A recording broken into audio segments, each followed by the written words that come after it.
My husband surprised me by saying I should go back to my parents' house because my parents are already living in our house. I felt shocked by his sudden words, but he seemed to think he was being reasonable. He said, "Do you have a problem with that? Don't argue with me. I'm fine with divorcing you if you do." Lately he had been distant and unkind, and I had my own complaints. I had been thinking about divorcing him too, but I didn't think it was fair for him to kick me out of our home.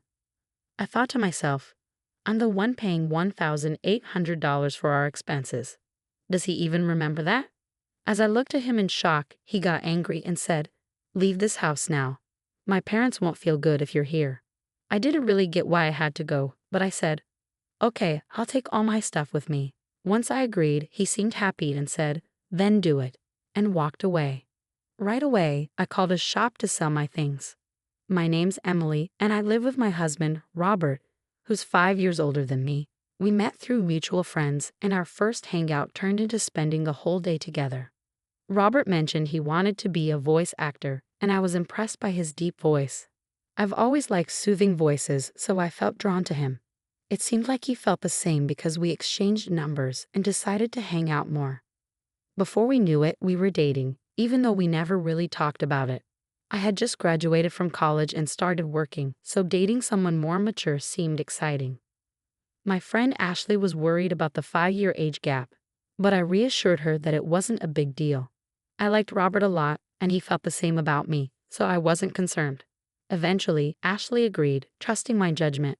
Robert and I dated for about 3 years, and then he brought up the idea of getting married. I had already told my parents about him and his age, so they were excited to meet him. With their expectations in mind, I often wondered when he would propose. He ended up proposing during one of his usual visits to my apartment, where we just hang out and relax. It wasn't the most romantic setting, but it felt like something Robert would do, and I was okay with that. When he asked, I simply said, "Sure, let's get married." So maybe we were both a little casual about it. After that, we visited each other's parents, but I didn't really connect with Robert's parents. When we went to Robert's family home, it was filled with what looked like old-fashioned items, but they seemed to be fake. When we met Robert's parents, they were wearing expensive clothes and lots of flashy jewelry. They seemed like they were trying too hard to look rich. Our tastes and values were very different, and I didn't think we would get along. Robert's mom even made a rude comment about my appearance, which hurt my feelings. I was surprised that the parents of the man I wanted to marry acted like this. But in the end, it's Robert and I who are getting married. If I don't like his parents, I don't have to spend much time with them. So I decided not to let it bother me too much. After we got married and moved into our condo, Robert seemed worried about something. "Hey, who was that woman in the blue dress at our wedding?" "Which woman in a blue dress?" There were a few guests at our wedding who wore blue, so I couldn't figure out who he was talking about based on that alone. "You know, the one who gave a speech as your best friend." "Are you talking about Ashley?" "Yes, she was wearing a blue dress." When Robert said this, he seemed a bit uneasy. "What's wrong with Ashley?" I asked, confused by his reaction. "Oh, it's not a big deal. The other day, I thought I saw someone who looked like her when I was going to work. That's when I remembered she gave a speech as your best friend at the wedding." I was confused by Robert's sudden interest in Ashley and his flustered demeanor, but he just laughed it off and went to his room before I could ask more.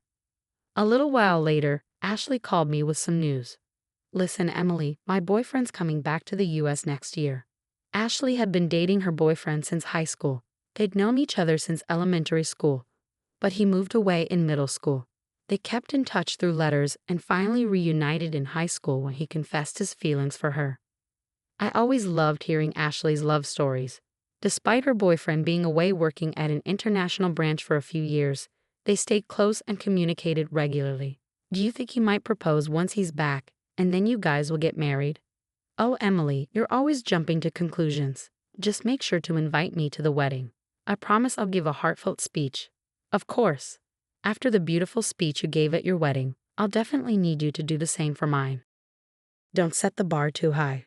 We chuckled together as we sipped our tea. Our conversations flowed easily, and we trusted each other completely. Whenever one of us had a problem, the other was always there, ready to lend a listening ear. Around this time, I began to notice that Robert was coming home later and later. "Working late again today?" Yeah, you think I shouldn't work or something. Even after we got married, Robert held onto his dream of becoming a voice actor. He was working hard to pursue his passion, but it meant he had to take on part-time jobs to make ends meet. Unfortunately, all the money he earned from those jobs went straight into his voice acting classes, so I had to cover all our living expenses. This meant we couldn't really save up together. As time went on, I realized that Robert wasn't willing to give up on his dream for the sake of our family. I started to worry about how much overtime Robert was putting in at his part-time job. It added to my concerns about our financial situation. Hey, haven't you been working too much lately? They shouldn't be making you do so much overtime, even if it's just a part-time job. I told you I'm fine. More money is always better. Just keep your opinions to yourself. By then, Robert had stopped using my name and just called me you. When we got married, I thought he would speak to me kindly and more often, but it seemed like harsh words were all I heard from him. His once gentle voice had turned rough, and he started drinking a lot. Sometimes his voice even sounded hoarse, which worried me because voice acting requires a healthy throat. But it seemed like he didn't want to hear about it. He started avoiding talking to me, and eventually he would ignore me even when we were in the same room. That's when Ashley called me. She said she had something important to discuss. So I suggested we meet up since I had my own worries. We decided to meet at a karaoke booth so we could talk privately. Ashley seemed really cautious and picked a room where she could see the counter and staff from the door. You chose this room specifically? Yes, I wanted a spot where the staff could see if there was a suspicious person outside our door. A suspicious person? Is that related to what you wanted to discuss? Ashley nodded in response to my question. She had been feeling like someone was following her ever since she left her job about a month ago. Now, she even felt followed on her days off. The reason she chose a room where the staff could easily see was that she thought the person stalking her might try to eavesdrop on our conversation. Did you talk to the police about it? I tried, but since there's no actual contact, they can't do much. What about your boyfriend? He's coming back in a month. I thought I'd discuss it with him too, but I wanted to first talk to you, someone close by. I see. Ashley hadn't gotten a good look at her stalker because she was too scared, so she didn't know if it was a man or a woman. I decided to keep an eye out from a distance to identify the person stalking her. And through that, I came to understand who it was.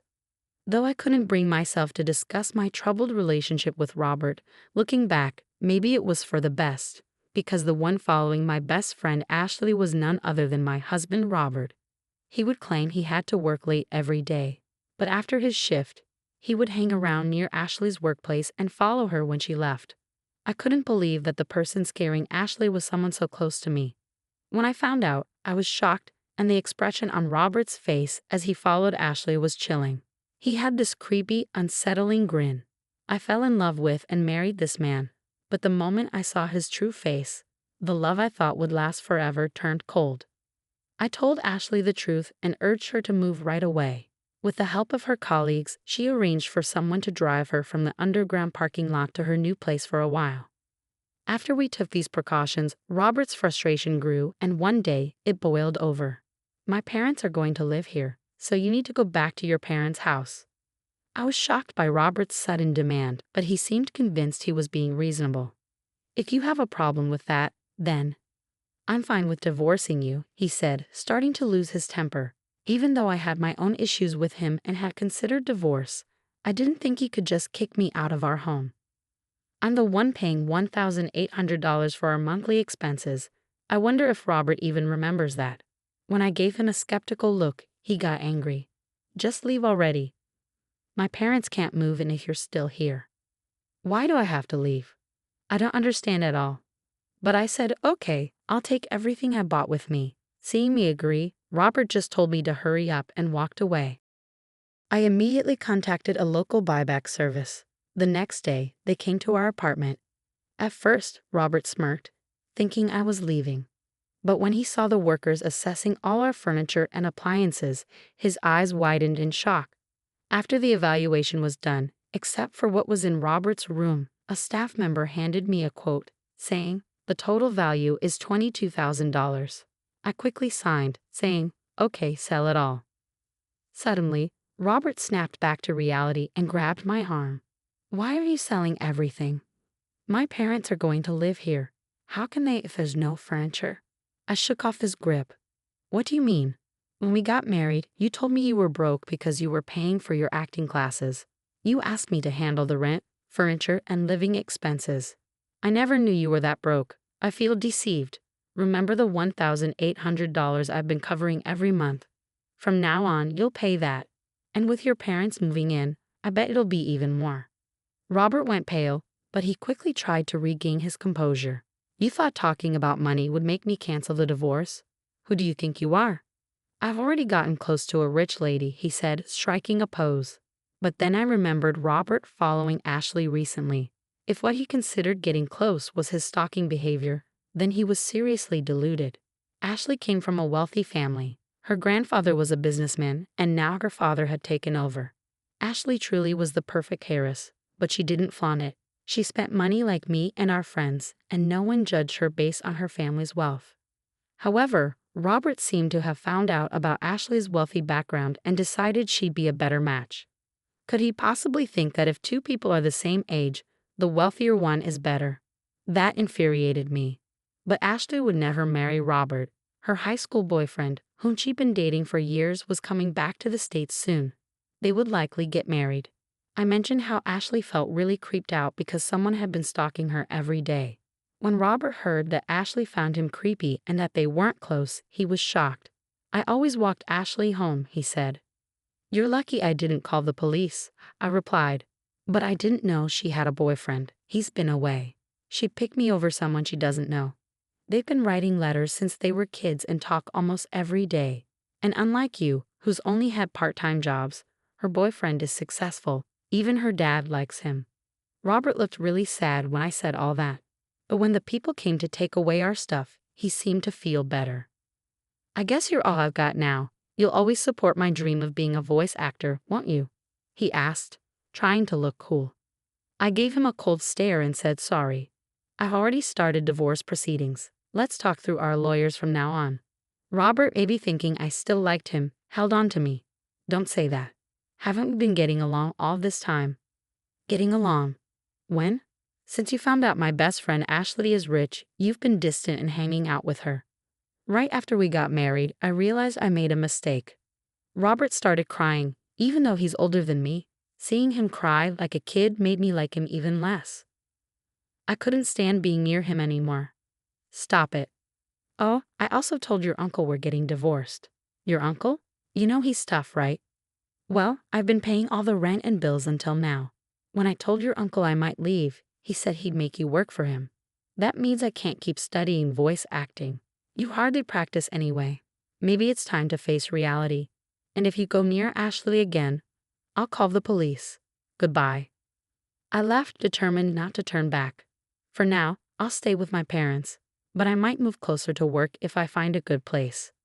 As for Robert, his uncle made him work at his company just like he said he would.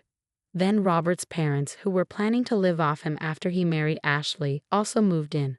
They all ended up working for the uncle. It seems like taking advantage of people runs in their family. I'm just glad I got away from that toxic situation. Age doesn't matter much, but I'll be more careful choosing my next partner. On a brighter note, after things settled with Robert, Ashley invited me to her wedding.